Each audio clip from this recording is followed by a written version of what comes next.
The NFL draft is complete, which changes quite a bit when it comes to the NFL Power Rankings. Which teams improved with their draft picks? Well, you would hope all of them, but our Pete Prisco might disagree, because that's what he does. His new article out on CBSSports.com, checking out his latest NFL Power Rankings post-draft. Pete Prisco himself and Leger Douzable here to break down that list. Leger, I can't wait to hear your take on what Pete has to say. Always a great time. We're going to look at the top 10 now, and no team has repeated as NFC East champs for 20 years. Pete, this Eagles team not only has the makeup to do that, but then potentially go on and maybe get to another Super Bowl. Why are they number one in your list? Jars on the shelf. That's what I always like to say. You pull one off, you put it back. They always have guys ready to come in and play. And so when you look at it, they lost guys. I mean, they lost defensive players. Milton Williams is gone. I mean, Sweat is gone. And what do? They have guys that can play. Guys that can replace them. They draft guys. They draft well. Howie Roseman does a great job with the draft. And you look at this roster, they have everybody back on the offense with the exception of Mekhi Becton. And then they can go get a guy and put plug and play over there. Steen could play there. They have no worries at any position on the offense. So, to me, the hard part will be getting them back going again, because it's always the toughest part. You know that. It's hard to repeat, and everybody's gunning for you. So that's going to be the tough part. Talent-wise, they're the best team in the league. Yeah, without a doubt, they're the #1 team going into this offseason. I think one of the bigger question marks, Pete, is they're changing the offensive coordinator, Kevin Patula. Now, they've had to deal with this before. Remember, Kellen Moore, that was his first year as offensive coordinator, and they struggled a little bit in the beginning of the year, but after the bye, you know, they rallied out for, I think, 8 straight wins and on their way to the Super Bowl. And to Pete's point, no other team does a better job with incoming rookies giving them a redshirt year. And it's because they have the subsequent depth on this team. We talked about a guy like Jalix Hunt, who didn't really play that much, but then in the playoffs when they needed him, he really showed up. Josh Sweat leaves, he's going to go into the starting lineup. They have Azeez Ojulari. They got Josh Uche this all season. You talked about Milton Williams leaving. Moro Ojama is going to be a baller. He was a guy that they took, I believe, in the 6th round from the University of Texas a few years ago, and kind of had the same trajectory as Milton Williams as far as being a spot starter that eventually is going to be a starter this year. So the Eagles do a really good job of giving all their young players a redshirt year when they need it. They are not forced into action to be guys right away. So they're in a good spot. That's a positive there. We're starting with the positives. I want to talk about the Bengals now up 3 spots. Also look trending in the in the positive way. They signed T. Higgins, Jamar Chase, plus Pete, offensive line and defensive line. They got help with those in free agency and the draft. Yeah, and again, if they're healthy, they're going to be a team that contend within that division. And they weren't healthy all last year. And the offense is dynamic. We know that. They're going to score points. They will score a lot of points. What happens to the defense? That's the biggest question. And when you talk to people around the Bengals, one of the things that's going to help them a great deal is the change at defensive coordinators. Lou Anarumo is out. Al Golden is in. They will be much more aggressive on the defensive side of the ball. The corners that they've had on that team have all been good man-to-man players, but they played a lot of zone. Correct. That's what Anarumo did. I think that's going to be an upgrade as well. So I think they're back in contending for the division title because Joe Burrow, that offense will score points. They'll be much better on defense. I still think they're too high on this list because of the question marks on defense. To your point, they scored, 30-plus a game and still didn't make the playoffs last year. And yes, Al Golden is coming in, and when you look at what he did at Notre Dame, they predominantly played man coverage, which does benefit the corners, the young corners that they have there. First and foremost, those guys got to stay healthy because they've had a real issue doing that. My thing is the defensive line I have the biggest question with, because what's happening with Trey Hendrickson? Right now it doesn't seem like he's going to be part of the future. They got the biggest boom or bust prospect in Shamar Stewart, and are you going to expect him to come in and day one be the guy? Because they took a guy a few years ago that had a similar skill set in Miles Murphy, and he hasn't developed as well. So yes, they re-signed their 2 big receivers. They're going to be explosive on offense. But we saw last year, you can be explosive on offense, but if you can't stop anybody in regards to the run or pass, it doesn't matter. You're not going to make the playoffs. Well, but you mentioned something. What are they going to do with Trey Hendrickson? If they don't trade him, he's playing. Well, he's not going to sit out. That's true. I mean, he could, though. He's not sitting out. He's not sitting out. I mean, he's only got so many earning years left in that body. He ain't sitting out. Well, I mean, because his cap number is still, I think it's like 18 mil, right? But he's not sitting out. Yeah, I'm not saying he's going to sit out, but I think cap-wise, they may have to try to trade him just because they had to get everybody under the cap. Their ideal scenario would be to trade him, but they tried. They didn't get a deal done with him, and now he's on the roster, so he has no option, but he's going to play or sit out, and he ain't sitting out. But they had him last year, and they still were bad on defense. So that's my thing. Like, you're expecting defensive coordinator changes the way they play. But, you know, now there's even an acclimation period to that too as well. So it'll be interesting to see. I think there's still too high on this list because this defense is bad. That's what May or June are for. That is what May and June are for. Okay, so among one of the biggest risers in Pete's power rankings, the Niners. You did point out they lost a lot of players, but how many of those players were essential? Not many when it comes to it. So, Pete, you moved them up 9 spots. Again, injuries decimated this team last year. When they're healthy, they still have stars across the board. They have the best left tackle in the league in Trent Williams when he's on the field. He got hurt last year. They have one of the best running backs in the league in Christian McCaffrey. When he's on the field, he got hurt last year. Ayuk got hurt last year. So you go to the other side of the ball, they had a lot of injuries on that side of the ball. So I think there's still starlight. You still have Bosa. I mean, he can get it. You still have Warner. You have guys that are playmakers. And I think when it ultimately comes down to having stars, Purdy showed last year he is good enough to carry this team.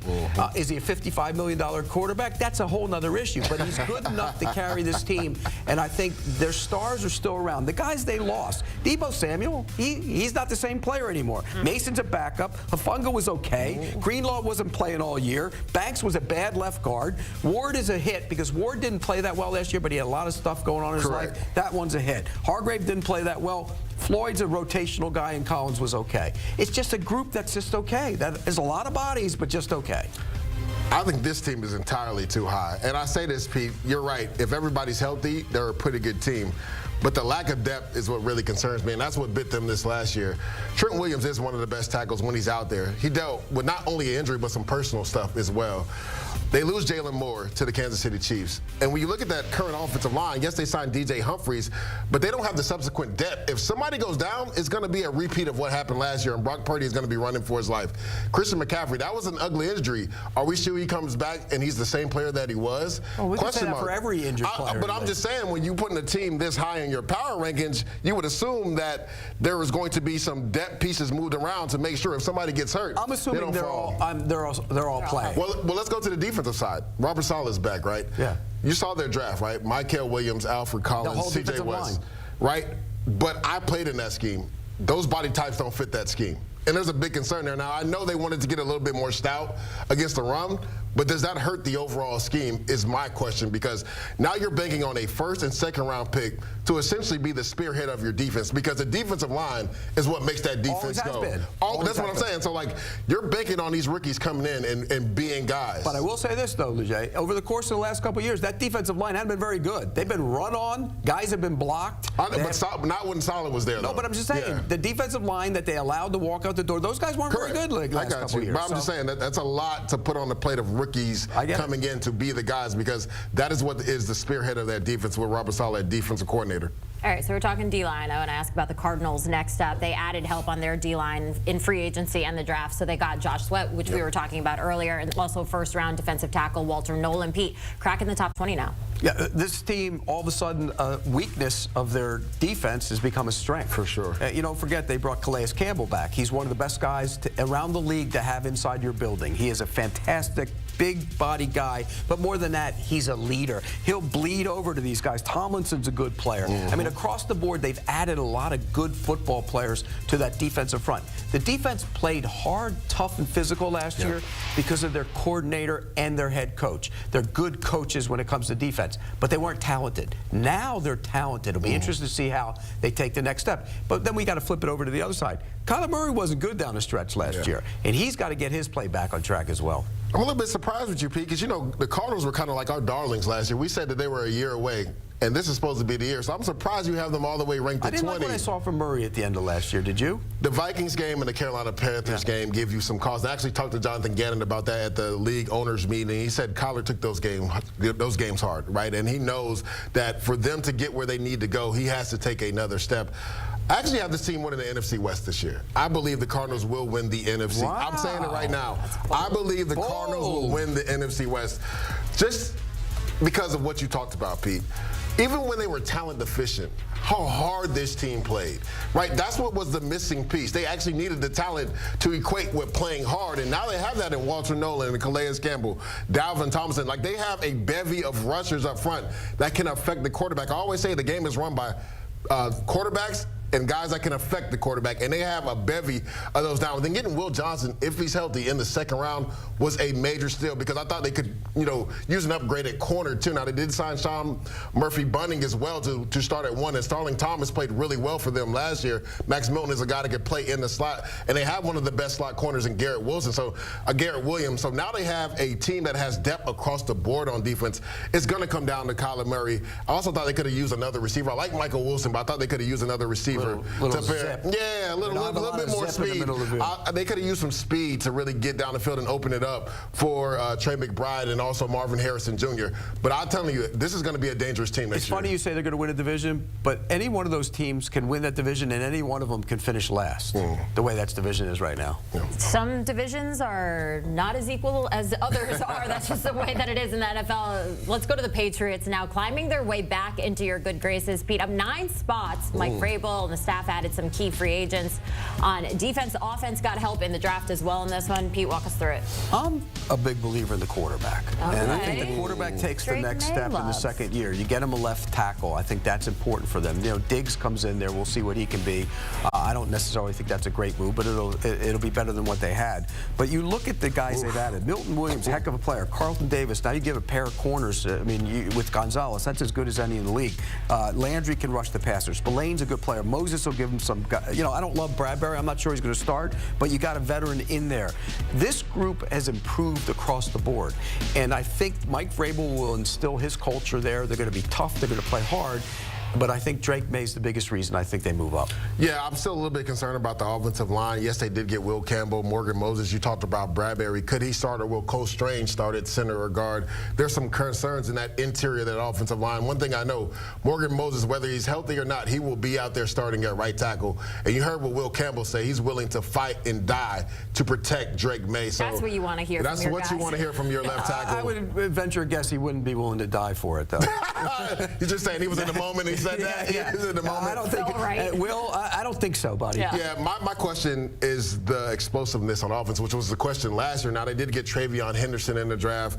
You also get Stephon Diggs, who's more of a possession receiver, but where is the explosiveness on the offense? Drake May has that cannon of an arm. You needed to add somebody that he could throw the ball down the field to. Now, I love what they did on defense. We know that's Mike Vrabel's calling card. They're going to be a really good defense. You get Milton Williams. You get Carlton Davis on defense. You get Landry on the outside. Harold Landry as an outside rusher. Spillane's a really good linebacker. So they've really retooled and fortified that defense. This team is going to be defense-led. It's going to come down to, can the interior of that offensive line protect, and also can Drake May take another step? They won't be last in that division. Let's put it that way. Ooh. All right. Who's going last? Team soft. I knew you were going to say that. Oh, boy. Well, all right. We'll see. So all the teams we've talked about so far have gone up in your power rankings. That is not the case for the Seahawks. Down 11 spots. Most of that stemming around their quarterback situation, I'm sure. Geno Smith out, Sam Darnold in. This is painful, Pete. Well, they still have some major concerns, too. Yeah. I mean, you look, okay, what do we believe Sam Darnold is? That's the question. Now, we don't know. Is he an upgrade from Geno Smith? Probably not. So you're going to probably get equal footing at best in that situation.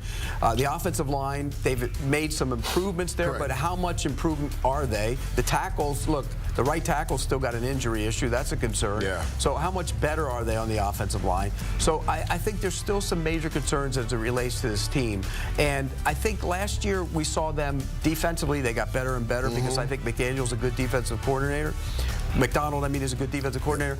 And he's a coach, but he's the defense. He runs that defense. But I just think when you look at him, they're still missing a few things. Yeah, one, we just talked about the Patriots being run by their defense. This Seattle team will be ran by its defense. When you look on paper, they really don't have a weakness when you talk about having depth at every position and then getting Nick Emanwori to kind of be like Kyle Hamilton. Because let's not forget, Mike McDonald was with the Baltimore Ravens when they drafted Kyle Hamilton. And Nick Emanwori has that type of skill set. You pair him with Julian Love, now it frees him up just to be a free safety. Julian Love was a guy that was playing in the slot. He was playing in the box. He was playing free safety.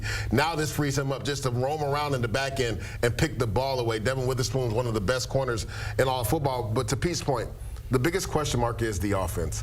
What will Sam Darnold have this offense looking like? And then when you look at it, Jackson Smith and Jigba, Cooper Kupp, similar skill set. How will they use their skill sets together? Because they're both slot guys, essentially. You would think that maybe they would get a bigger body receiver on the outside, either free agency and draft. Didn't really do that as well. And then you talk about the interior of the offensive line.